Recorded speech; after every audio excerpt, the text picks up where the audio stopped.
Hola amigos, que la paz del Señor esté siempre con ustedes. José Moreno, servidor del Señor y también de su iglesia. Estudiando Apocalipsis el día de hoy, Apocalipsis capítulo 8. ¿Cómo te está yendo con estos estudios? Espero que la bendición esté allí en tu hogar.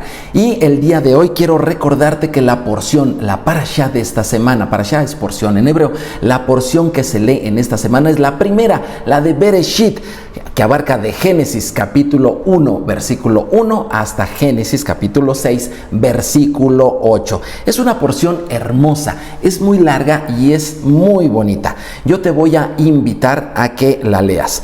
Te haré un pequeño comentario al respecto. Bereshit en capítulo 2, versículo 1 al 3 dice así: fueron pues acabados los cielos y la tierra y todo el ejército de ellos, y acabó Dios en el día séptimo la obra que hizo, y reposó el día séptimo de toda la obra que hizo, y bendijo Dios el día séptimo y lo santificó, porque en él reposó de toda la obra que había hecho en la creación. Dios acaba lo que empieza. Dios es un Dios que termina, que completa. Ahí la palabra escalá y significa acabar, completar, pero también tiene que ver con algo de perfección, porque algo está perfecto, algo está completo cuando algo está acabado. Lo que me llama la atención es que calá también se le llama en las bodas, porque estamos viendo Apocalipsis, las bodas del Cordero.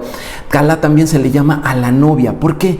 Porque ningún varón está completo si no tiene su calá, si no tiene su novia, si no está casado. El mejor estado de un varón es el estar casado. Es una maravilla. Cuando a mí me pasó, yo dije, si yo hubiera sabido que esto es estar casado, lo hubiera hecho desde antes. Bueno, sí, porque tuvimos un noviazgo de un par de años. Y es maravilloso estar casado. Pero las bodas del Cordero serán muy buenas. Pero también calá significa, también se le llama calá al Shabbat. Si te fijaste, aquí habla varias veces del séptimo día, el séptimo día. En el séptimo día Dios descansó. En el séptimo día Él ya había terminado su obra. El séptimo día Dios bendijo su obra. Dios no bendijo otro día, no bendijo el día primero. El día domingo no es el día del Señor. El día del Señor es el día séptimo. No vas a encontrar en ningún lado de la Biblia que Dios haya cambiado el sábado por el domingo. Ese Shabbat comienza viernes en la tarde y termina sábado por la tarde, y ese tiempo en el cual nuestro Señor Jesús tenía esos tiempos con sus discípulos, también con su familia, es un tiempo precioso en el cual la palabra de Dios es diferente. Háblala con tus hijos, bendice también ese día, hazlo diferente. Ten con ellos un tiempo especial y descansa de todo lo que tú tengas que hacer. ¿Por qué? Porque en ese día tú también, tu familia también estará completa, estará bendecida, estará en el tiempo exacto del Señor. Bueno, vamos a Apocalipsis capítulo 8. Aquí empieza, es un capítulo difícil, es un capítulo fuerte, es un capítulo donde ya se desencadenan cosas importantes. Vamos a ver tres cosas. Número, el silencio y el incienso en las Escrituras. Segunda cosa, vamos a ver el sufrimiento en la tierra. Aquí comienza el sufrimiento en la tierra. Y vamos a ver tres, el sello de Dios y su importancia. En la clase pasada, en capítulo 7, vimos que 144,000 fueron sellados, pero pues, ¿cuál es ese sello? ¿En qué consiste ese sello? Bueno, muy bien, silencio e incienso en las Escrituras. Apocalipsis 8, versículos 1 al 5, la palabra de Dios dice así: cuando abrió el séptimo sello, se hizo, y ahí está la palabra clave que quiero ver, silencio. Vamos a guardar un poquito de silencio. Dice, se hizo silencio en el cielo como por media hora. Y vi a los 7 ángeles que estaban en pie delante de Dios, y se le dieron 7 trompetas. Otro ángel vino entonces y se paró ante el altar con un incensario de oro, y se le dio mucho incienso para añadirlo a las oraciones de los santos sobre el altar de oro que estaba delante del trono. Y de la mano del ángel subió a la presencia de Dios el humo del incienso con las oraciones de los santos. El ángel tomó el incensario y lo llenó de fuego del altar y lo arrojó a la tierra, y hubo truenos y voces y relámpagos y un terremoto. Interesante. Te marqué dos palabras en este texto bíblico. Uno es silencio y el otro es incienso. Que estos dos versículos, estas dos palabras están unidas en este versículo. Si tú te fijas, el silencio no es muy mencionado en la Biblia. De hecho, en nuestra traducción al español solamente se menciona 19 veces. No son muchas en realidad. Una de ellas muy famosas dice que la mujer guarde silencio. Pero hay otras. Hay una muy interesante en Deuteronomio 27:9, donde dice: guarda silencio y aprende que tú eres pueblo de Dios. Hay una muy hermosa, inclusive, que la cantamos. Bueno es esperar en silencio la salvación de Dios. Lamentaciones 3:26. El silencio nos habla de ciertas cosas, y una de ellas es que tenemos que esperar en silencio la salvación de Dios. Otra, tenemos que aprender en silencio que somos parte del pueblo de Dios. ¿Sí? Pero hay un silencio muy interesante que está conectado con este de Apocalipsis capítulo 8. Y ese se encuentra en una historia narrada en Primera de Samuel, versículos 11 al 17. Si tú has leído Primera de Samuel, tú vas a saber perfectamente de qué se trata. Y es que ¿quién puede guardar silencio? A mí me cuesta trabajo guardar silencio. Apocalipsis dice que toda la tierra guardó silencio por media hora. ¡Qué impresionante! O sea, que guardemos silencio durante 1 minuto, 2 minutos, 3 minutos, pues no es fácil. 5 minutos no es fácil, pero que todo el mundo guarde silencio por media hora, es que algo está ocurriendo. En Primera de Samuel, y las mujeres tienen muy presente este pasaje porque habla de una mujer de nombre Ana, que está orando, como dice ahí en Apocalipsis 8, hay oraciones, pero hay silencio. Está orando, pero está orando en silencio. Es interesante. Ana ora en silencio. ¿Recuerdas el pasaje? Claro. Ella está allí, y está el sacerdote Elí y le está viendo, y ella está orando. Cuando nosotros no conocemos la cultura de nuestro Señor Jesús, es decir, la cultura hebrea, la cultura judía, bueno, pues no entendemos fácilmente esto. Sin embargo, cuando la conocemos un poquito más, se nos abre el entendimiento. En el Shacharit, la oración matutina, la oración de la mañana, el Shacharit comienza con oraciones fuertes, con oraciones claras, con oraciones donde la boca se abre y la voz se escucha. ¿Sale? Pero llega el momento en el clímax, y el clímax no son gritos. El clímax no es una cosa así. El clímax es cuando solamente los labios se mueven, pero no se escucha nada. Ese tipo de oración no es una oración que se le llama en hebreo, es una oración amida, y es una oración que está orando Ana allí. ¿Y qué es lo que está pidiendo Ana? Una sola cosa está pidiendo. Ella está pidiendo un hijo. Un hijo. Apocalipsis 8 nos habla de un día especial. Fíjate, hay incienso, hay oración, hay silencio, no hay comida. ¿Cuál es ese día especial? En una clase pregunté cuál es ese día especial y me dijeron Viernes Santo. No, ese es un invento del catolicismo. No existe el Viernes Santo, no. El día más importante del año donde existen esas cosas es el día de la expiación, es el día de Yom Kippur, y es el día que no quieres hablar. Y si tú has practicado Yom Kippur, sabrás precisamente por qué no quiere uno hablar. Te lo dejo para que en el próximo Yom Kippur lo experimentes y sepas por qué uno quiere guardar silencio. En ese día uno quiere guardar silencio, y en ese día, como Ana, ¿sabes qué? Las oraciones no son por ese coche que queremos, por ese nuevo puesto que necesitamos en el trabajo, por ese crecimiento en nuestras empresas. No, en ese día de Yom Kippur, en esa oración de amidad donde solamente los labios se mueven, no estamos pidiendo, ¿sí?, ni siquiera por nuestra propia salud. Vaya, en ese día tampoco pedimos por nuestra familia, vaya, ni siquiera por nuestros hijos. Solamente pedimos por un hijo. Y como dice Isaías, hijo nos es nacido, hijo nos es dado, y será llamado su nombre admirable, consejero, Dios fuerte, Padre eterno, príncipe de paz. Lo dilatado de su imperio no tendrá fin. Hay una sola cosa que se pide, y Ana estaba pidiendo por un hijo, y ese hijo fue el profeta Samuel, quien ungió a Saúl por rey y quien ungió a David, de quien vendría el Mesías. Ana sin saberlo, sin quererlo, estaba orando por la venida del Mesías. Esa es la oración y de eso nos está hablando Apocalipsis capítulo 8. ¿Sale? De eso nos está hablando. Sin embargo, hay otras cosas muy interesantes. El incensario. Yo sé que pues, si tú has visto un incensario, tal vez en la iglesia donde tú asistes no has visto uno, pero mira, los incensarios son unas herramientas, unos artefactos muy bonitos en los cuales se pone fuego y se pone ese incienso, esa resina, ese perfume, y sale un humo y huele hermoso y todo se llena de ese humo. Te voy a leer en Levítico capítulo 16 acerca del incensario. Levítico 16, 12 al 13. Dice así: después tomará un incensario lleno de brasas de fuego del altar delante de Yahvé, y sus puños llenos del perfume aromático molido, y lo llevará detrás del velo. Y pondrá perfume sobre el fuego delante de Yahvé, y la nube, fíjate, hay fuego, hay nube, del perfume cubrirá el propiciatorio, hay una cobertura, que está sobre el testimonio para que no muera. Para no morir. El incensario tiene que ver con fuego, tiene que ver con humo, tiene que ver con nube, tiene que ver con cobertura y tiene que ver con no morir. ¿En qué pasaje tú has visto esto? ¿En qué pasaje has visto esto?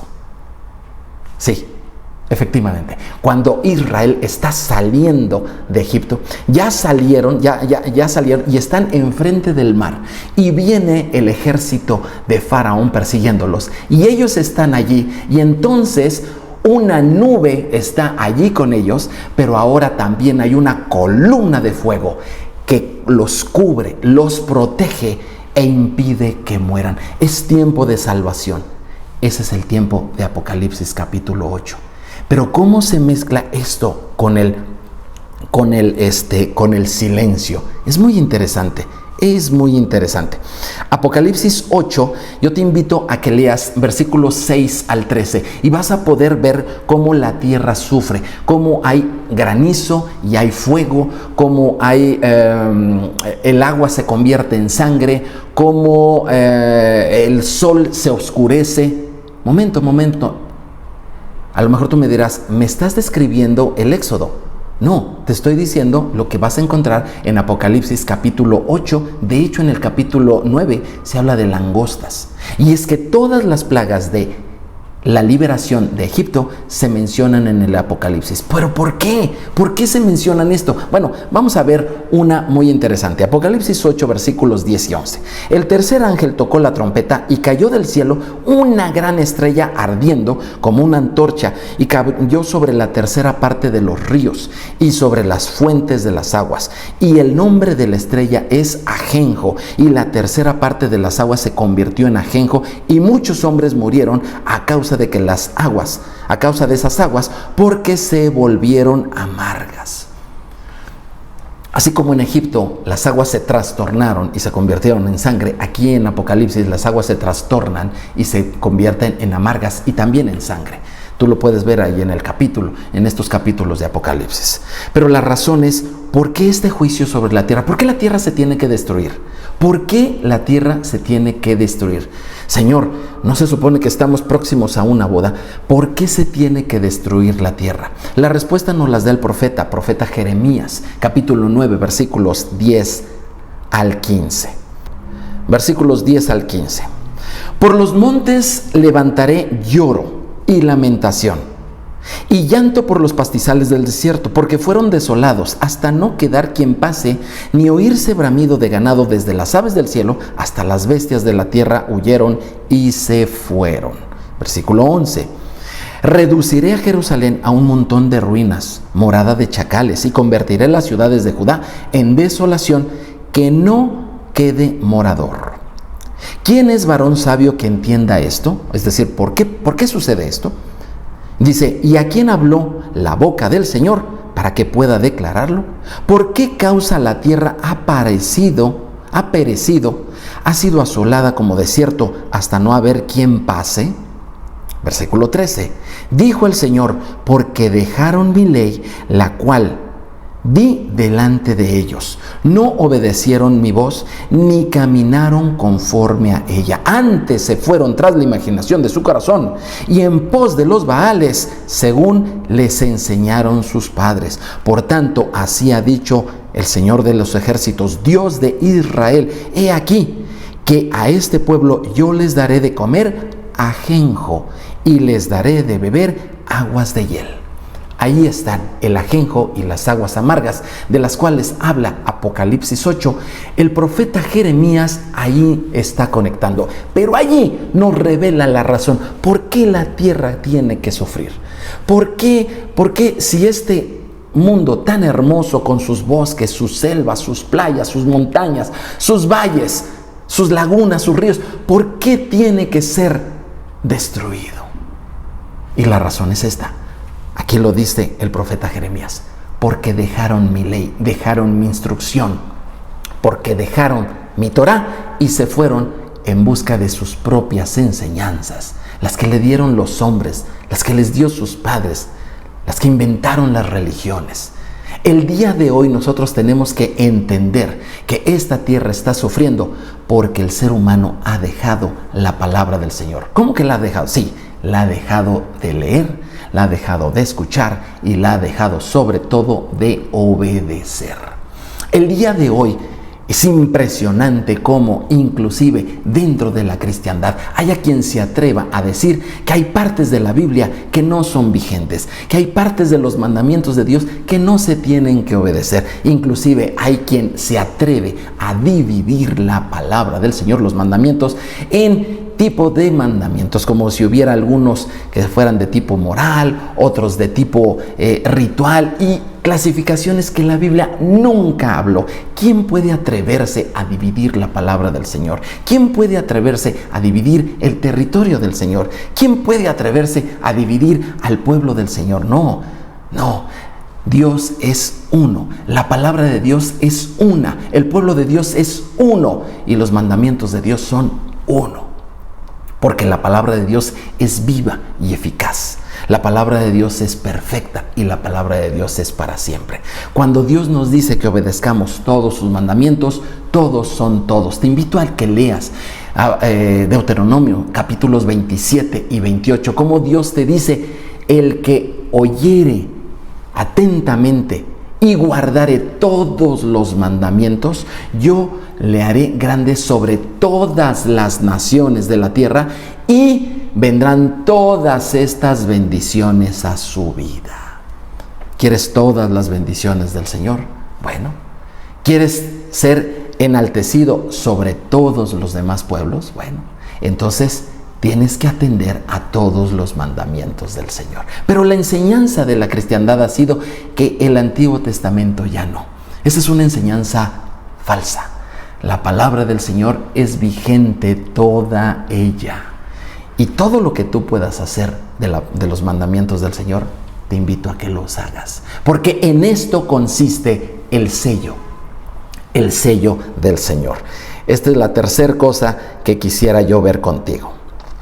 El Apocalipsis contiene las mismas plagas de Egipto, del Éxodo, allá en Egipto. Esto significa que la redención final que nos narra Apocalipsis está conectada con la redención primera, la de Egipto.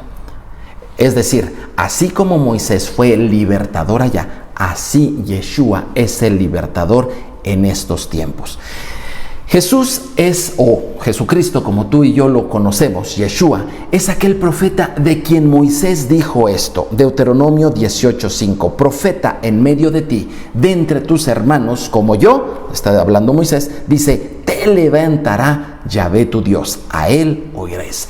Él ya se refería al Mesías, él ya se refería a Yeshua y lo compara con Moisés. ¿En qué podemos comparar a Yeshua con Moisés? Número uno, ¿quién fue Moisés? Moisés fue el libertador que sacó a Israel de Egipto. Yeshua es el libertador que sacará a Israel, pero ya no de Egipto, sino que lo sacará de entre todas las naciones.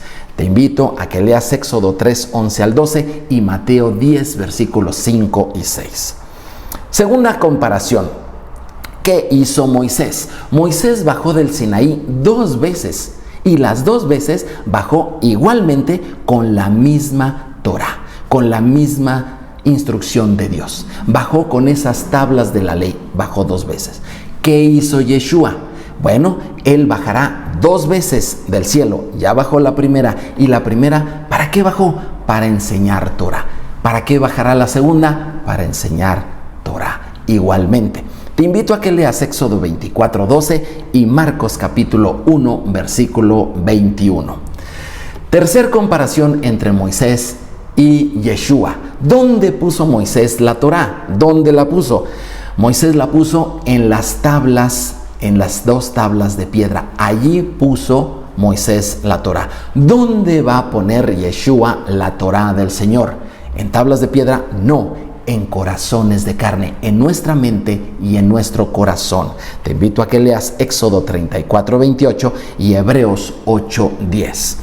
Y finalmente, ¿cuál es ese sello de Dios? Que es muy importante para la próxima clase. ¿Cuál es ese sello de Dios?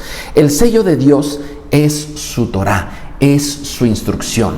La gente que pone en su mente y en su corazón la instrucción de Dios, no la de su religión, no sus doctrinas, no sus enseñanzas, no sus lineamientos, sino la palabra del Señor, esos son los que son sellados. ¿Recuerdas dónde tenían los sacerdotes una diadema? ¿Dónde se ponían una diadema? Sí, se lo ponían aquí, en la frente. Y decía santidad a Dios, santidad a Yahvé. Así es. Es muy interesante, dicen los neurólogos, que la parte frontal de nuestra cabeza es la parte precisamente que se utiliza para la toma de decisiones. Y esto me llama mucho la atención. Por eso te invito a que leas Deuteronomio 11:18 y Juan capítulo 5 versículos 46 al 47. También que leas todo el capítulo de Deuteronomio 28, donde Dios te dice: y aquí pongo delante de ti la bendición y la maldición, la vida y la muerte. Elige, decide tú entre ellos y decide por la vida, decide por la bendición. ¿Y cómo lo vas a hacer? Obedeciendo todos los mandamientos del Señor. Si ya crees en Yeshua, si ya crees en Jesús, ya eres salvo. Perfecto. Pero ahora es importante que tú sigas los lineamientos de esta casa. El pueblo de Israel en aquella Pascua, en aquel Egipto, ellos estaban comiendo la Pascua, y cuando estaban comiendo, ellos habían sido sellados en sus casas. Hoy no sellamos nuestras casas, hoy sellamos nuestra mente y nuestro corazón con la palabra del Señor. Y en silencio comían esa Pascua mientras oían temerosos cómo allá afuera los egipcios gritaban por sus hijos que se estaban muriendo, y cómo salían y buscaban médicos y estaban viendo la necesidad de salvación, y ellos estaban temerosos en qué momento el ángel de la muerte entraría en sus casas. Pero no, Deuteronomio te enseña silencio. Guarda silencio y aprende que tú eres pueblo de Dios. Es una mentira que va a haber un rapto. Es una mentira que seremos extraídos de este mundo mientras este mundo sufra. No, mis amados, viviremos exactamente lo mismo que vivió Israel allá en Egipto. Viviremos viendo cómo este mundo se destruye, pero en silencio, esperando y viviendo la salvación del Señor. Que sea sellado con la palabra de Dios, tú y tu familia, que sean sellados con la palabra de Dios, decidan obedecerla. El tiempo está cerca, Dios está apresurando sus pasos y el Mesías está por venir. Sigue conmigo, es muy importante que veamos el capítulo 9 en la siguiente clase. Que el Señor te bendiga, comparte, suscríbete y dale like. Dios bendiga a Israel. Shalom, shalom.